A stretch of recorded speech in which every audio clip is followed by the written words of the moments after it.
안녕하세요. 대구부동산 서디입니다. 9월 23일 1일 브리핑 해보도록 하겠습니다. 규제지역 해제 이후 전국적인 매물 감소. 어제 다음 뉴스에 하루 종일 떠있던 내용이에요. 여러분들 기억하시죠? 무슨 요일날 매물이 감소하는 날인지. 목요일이 되면 이 기자들이 한 번씩 기습적으로 이런 뉴스를 내놔요. 올해 들어서 제가 본 건 두 번째입니다. 목요일날 원래 매물 감소했어요. 계속 지금까지 목요일 지금 38주차인가요? 22년 38주차에 접어들면서 뭐 설날 이후, 추석 이후, 요런 예외적인 휴일 이후, 요런 예외적인 경우를 제외하고는 목요일은 매번 매물이 감소해왔습니다. 근래 들어서 그 진폭이 커지면서 매물 증감의 진폭이 커지면서 매물이 감소하는 현상, 더 크게 감소하는 현상 있었어요. 오늘 금요일이잖아요. 매물 늘어났어요. 그럼 규제 해제 이후에 매물 감소했다가 다시 증가했다고 뉴스 보도가 나올까요? 나오지 않습니다. 분위기는 이렇게 만들어 가려고 합니다. 하지만 그렇게 호락호락하지는 않은 시장 상황인 것 같습니다. 만촌 삼전 그린코어 에듀파크 9.8억으로 하락했어요. 30% 폭락. 정확하게 말하면 30.5% 폭락이에요. 이 시장 분위기 이 하나만으로 모든 것을 다 대변하는 듯합니다. 다른 제목 길게 안 붙였어요. 주간 실거래지수 어제자로 발표되었는데요. 대구 마이너스 0.24. 매매지수 지난주에 대해서 낙폭을 키웠어요. 서울은 마이너스 0.17. 대구는 제가 정확하게 찾아보진 않았지만 부산의 마이너스 0.20은 2012년 주간 실거래지수가 발표된 이래로 가장 큰 낙폭을 기록했어요. 뭐 다른 말이 더 많이 필요 없을 것 같은 그런 분위기죠. 전세지수 마이너스 0.31. 지난주보다 낙폭을 더 많이 키웠습니다. 전국에 플러스로 남아있는 곳이 있나요? 지금 매매건 전세건 플러스로 남아있는 곳 아무것도 없습니다. 매도 물량, 임대 물량 보시겠습니다. 자, 매도 물량 전형적으로 진폭 길게 나타난 이유로는 항상 그 다음 감소. 길게 이틀치 화요일 수요일 매물이 이틀치 크게 증가하고 나면 목요일 감소. 화요일 수요일 증가 목요일 감소. 화요일 수요일 증가 목요일 감소. 이거 끊임없이 반복해 왔거든요. 기자가 일주일이나 혹은 2주일치 매도 물량 추이만 살펴봤더라도 절대로 어제와 같은 그런 기사 안 나올 거예요. 어제 여기 매물 감소 폭이 화요일, 수요일, 목요일, 금요일. 제가 방금 차트 그린 것처럼 이게 전형적인 패턴이잖아요. 그럼에도 불구하고 이 목요일의 감소가 뭐 특별히 유별나게 컸느냐? 그렇지도 않거든요. 그렇지도 않음에도 불구하고 그런 뉴스를 내보내더라. 왜? 무슨 목적으로? 자, 전세 물량 9,500건으로 소폭 증가. 규제 해제되고 나니까 물량이 오히려 증가하네요. 5,627. 자, 말도 안 되는 이야기죠. 전체 임대 물량 요 추세 변함이 없어요. 추세 변함이 없이 계속 이어나가고 있습니다. 거래량 37건. 갑자기 또 거래 신고가 건수가 뚝 떨어졌어요. 어제, 그제, 그리고 그 이전에 갑자기 거래량이 늘어났던 것이 추석 때 신고 안 됐던 추석 4일간의 연휴 이후 신고 안 됐던 물건들이 혹시 신고된 건 아닐까 이런 의문도 살짝 제기해 봤었는데 다시 거래량이 줄어드는 건 아닐까. 규제 해제되고 나니까 야 거래량이 더 줄어드네 이렇게 뉴스 기사를 내보내야 되나요? 그거 아니잖아요. 자, 거래량 흐름 계속해서 살펴보시면은 어쨌든 이번 달 거래 건수는 지난달보다는 일평균 거래 건수 많습니다. 아주 소폭 적습니다. 지난달 26.9건, 이번 달 26.7건. 어쨌든 거래량은 그렇게 많이 줄어들고 있진 않습니다. 지금 현재 614건 신고되고 있고요. 자, 만촌 삼전 그린코어 에듀파크 요 하나로 모든 걸 다 대변합니다. 범사 만삼 그 만촌동이죠. 범어동 지역의 아파트 가격 10억 밑으로 떨어졌을 때 사람들은 야 만촌동은 달라라고 이야기했던 그 만촌동 가격도 14억 1천까지 갔던 것이 9억 8천으로 떨어졌습니다. 매매 가격 4억 3천 30.5%. 정확하게 이야기하면 이러합니다. 자, 그러면 전세 가격은 얼마야? 7억 5천. 최고 전세가예요. 근데 최근 전세가 보면 5억 4,500이에요. 요거 곱하기 2에서 조금 더 빠지는 모습. 아니, 전세가가 추후에 조금 더 빠질 수도 있겠구나. 이런 느낌입니다. 대형 평형들의 거래가 지금 제가 동그라미를 치고 있는데요. 요 근래 들어서 대형 평형들의 거래가 늘었다. 어떻게 늘었냐? 가격이 떨어지면서 늘었다. 올 초까지만 해도 대형 평형 그동안 거래 공백이 있기 때문에 아무래도 신고가가 좀 나왔어요. 근데 지금은 그런 현상이 거의 사라졌다. 신고가는 아주 저가의 물건들에서만 가뭄에 공나듯이 조금씩 나기만 한다.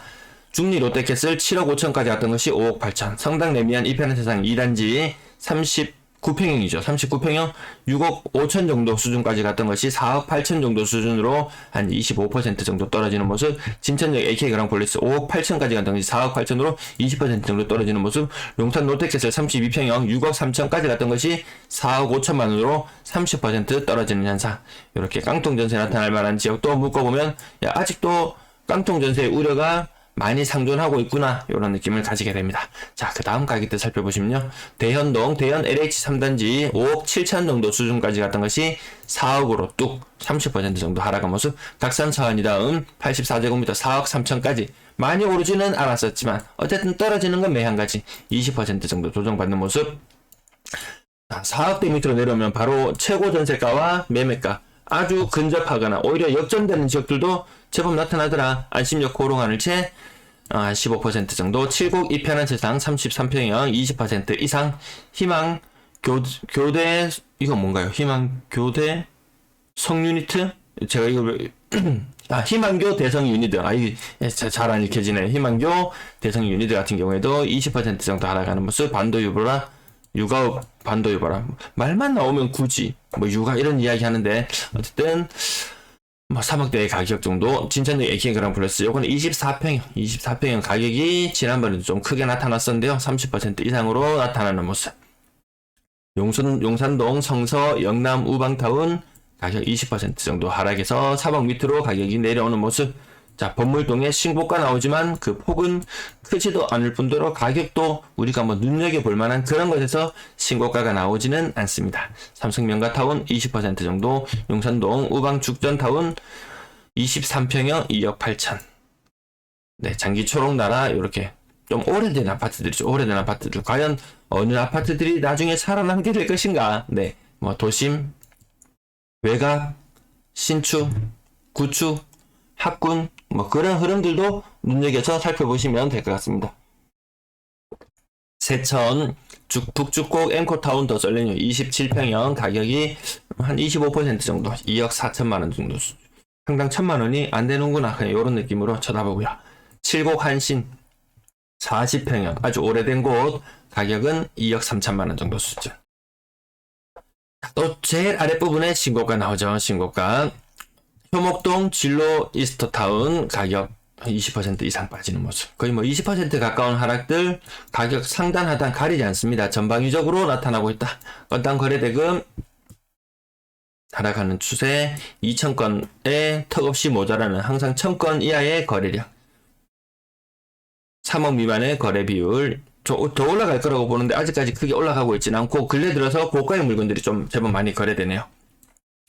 그렇다고 6억 이상의 거래가 또 특별히 많은 것은 아니더라. 비율은 한 5% 정도 유지하고 있고요. 분양권 거래량도 줄었어요. 규제 해제하고 나니까 분양권도 이제 거래가 안 되나 봐요. 직거래 비율 41.3% 엄청나게 높아졌습니다. 교대역 하늘채 뉴스텐트원 제가 자주 살펴보는 그곳 84제곱미터 가격이 4억 6천까지 떨어졌더라. 이거 분양가에서 정말 얼마 안 남는 듯한 그 정도 느낌이에요. 물론 2층이에요. 어제 그곳이 나왔죠. 내랑동을 보는 순간, 이편한 세상 두류역을 보는 순간, 그곳의 가격이 떠오르네요. 어딘가요? 두류차이? 네, 두류차이죠. 이름, 정식 명칭이 두류차이가 맞나요? 네. 두류 내거리에 위치한 그곳, 지주택으로 아주 오랫동안, 부지 매입이나, 시간 정말 많이 끌었어요. 그 인근에 가서 그 뒤쪽으로, 동네 쪽으로 임장을 한번 가보면은, 부셔놓은 지가 굉장히 오래되었는데, 이제, 공고가 떴더라고요. 분양가가 어느 정도 수준? 84제곱미터가 84제곱미터 한 중고층 정도 수준으로 봤을 때 분양가 한 7.5억? 여기다가 이건 너무했더라 정말. 후불제, 중도금 이자 후불제, 그거 지금 금리 한 5% 적용받는다고 치면 공사기간 3년 정도 잡고 하면은 이것도 한 3천만원 정도 될 것 같아요. 이것저것 플러스 옵션에 알파를 하고 나면 이거 최소한 8억짜리 8억 이상이더라. 분양가가 8억 이상이더라. 좀 심했다. 그러면 아마 상인 센트럴 자이도 얼추 그 비슷한 가격대의 물건이 나오지 않을까 이렇게 생각을 해보면 저거 분양 다 되겠나? 사람들이 워낙에 광고를 많이 했어요. 그 1300세대 정도 되는 곳 중에서 1300세대 정도 되는 것 같은데요. 그중에서 일반 분양이 한 120세대 그 정도 되는 것 같아요. 채 10%가 되지 않아요. 1200명의 사람이 한마디씩만 이 지역이 살기 좋은 곳이라고 입을 떼면은 그 지역은 살기 좋은 곳이 됩니다. 엄청난 효과가 있지 않습니까? 이권에 관련된 사람들이 많으면 특히나 이야기가 많이 나오더라. 근데 좀 이건 심했다. 이건 좀 심했다. 이런 느낌이 들 정도로 인근 옆에 두리역, 이 편한 세상 두리역 가격과 견주어 본다면은 야, 저거 좀 많이 심한데? 이런 느낌 아마 여러분도 가지실 거예요. 전세 거래량 77분의 0. 전세 거래량 줄어드는 흐름 속에서 만촌 하나 꿈에 그린 최고 8억까지 갔던 것이 5.5억으로 2.5억 정도 차이 나고요. 자, 세입자들 지금 막 나가려고 합니다. 지금 전세 지난번 미국 간밤에 지난밤에 미국이 0.75% 금리를 올리면서 기준금리가 3.25%로 올랐어요. 야, 요거 쌌을 때 얼마였냐면은 불과 한 1년 전쯤에 미국 금리 0.25%였어요. 0.25에서 3.25까지 논스톱이에요. 우리나라 예금이자가 지금 비싼 곳은 예금이자 5% 주는 것도 있다고 들었어요. 물론 이금융권이긴 하죠. 예금이자 5% 주는 이 시장 분위기. 그럼 대출금리는 야 얼마나 오를 것이냐. 이금융권에서 돈이 모자라서 이금융권에 대출 받으려면 야, 정말 최소한 7, 8%는 할 거다. 이금융권이라면은. 장난 아니잖아요. 이 분위기. 전세 가격 더 많이 떨어질 걸로 저는 계속 보고 있습니다. 전세 가격 신축 기준으로도 이렇게 가파르게 금리가 상승한다면 2억 밑으로도 전세 가격이 나올 수도 있을 것이다. 제가 이렇게 방송 찍어놓은 것도 있어요. 영상으로 흔적도 남아 있어요. 근데 인천에 지금 2억 미만의 전세 물건이 나온다 그러잖아요. 신축 9평의 전세 가격이 2억 미만이다. 지극히 그 입주가 많은 영향도 있겠지만 지극히 금리 상황으로 봤을 때는 지극히 정상적인 상황이다. 빌리브스카이 신축의 전세 가격 3.5억. 어제 매매 가격 얼마였던가요? 뭐 6.7억 이렇게 나오는 걸 보면 전세가율 50%, 나중에 아마 전세가율 50%도 무너질 것이다. 전세가율 50% 무너지는 게 빠를 것이냐? 아니면 전세가율이 50% 이상을 유지하기 위해서 매매 가격이 떨어지면서 자동으로 전세가율이 60%, 70%가 되는 것이 맞을 것이냐? 저는 그 둘 다 복합적으로 일어날 걸로 보여집니다. 아직까지 비싸더라. 24평형의 전세 가격이 3억 이상 호가하는 곳이 아직까지 있더라. 신축 9평의 전세 가격이 막 3억대 초반 2억대까지도 많이 밀려난 상황에서 아직도 비싸게 전세 계약하는 사람, 좀 시간이 지나면 자기 자본이 아니고 대출을 많이 내서 가는 사람이라면 좀 후회할 수도 있겠더라. 자기 자본이라면 아이고 이사도 귀찮고 뭐 금리 뭐 언제까지 오르겠노 이런 생각으로 갈 수도 있겠지만, 네, 월베이 편한처럼 이것도 좀 충격적이죠. 2억이가 뭐라고 최고 전세가가 6억 2천까지 갔다. 이건 좀 심했다. 네, 2억 6천 최근 전세 가격 2억 중반까지 밀린 모습, 아마 더 밀릴 수도 있을 것 같아요. 경남역 센트럴팰리스 요 최근에 매매도 한 건 떴는데 왜 저렇게 비싸게 샀지? 물론 층수는 높았어요. 층수는 높았는데 왜 저렇게 비싸게 샀지? 여기 마이너스 P 물건이 제법 많았던 것으로 기억하는데요. 전세 가격 2억 5천. 그렇다면 매매 가격은 어느 정도 수준일 것인가? 5억? 5억, 최근에 5억 유지될지 안 될지는 모르겠습니다. 1편의 세상 두리역 74제곱미터 전세 가격 7억 5천. 그러면 거기는 일반 분양이 별로 안 되기 때문에 큰 지장은, 지장도 있어요. 아까 두리자이, 네, 지장이 있을 수도 있습니다. 월성 3점 그린코아 84제곱미터 2억 4천.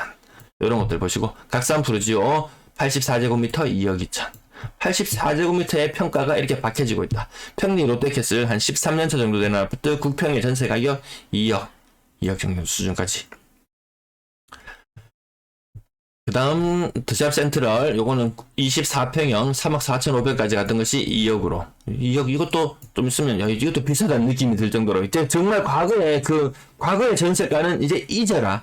과거의 고정관념들을 정말 하나하나 다 털어낼 때가 맞는 것 같다. 84제곱미터 2억 밑으로 나오는, 물론 연식이 오래된 곳들 나오기도 합니다. 외곽 지역들 나오기도 합니다. 전체 사람들이 더 안 살아요. 언론이 너무했더라.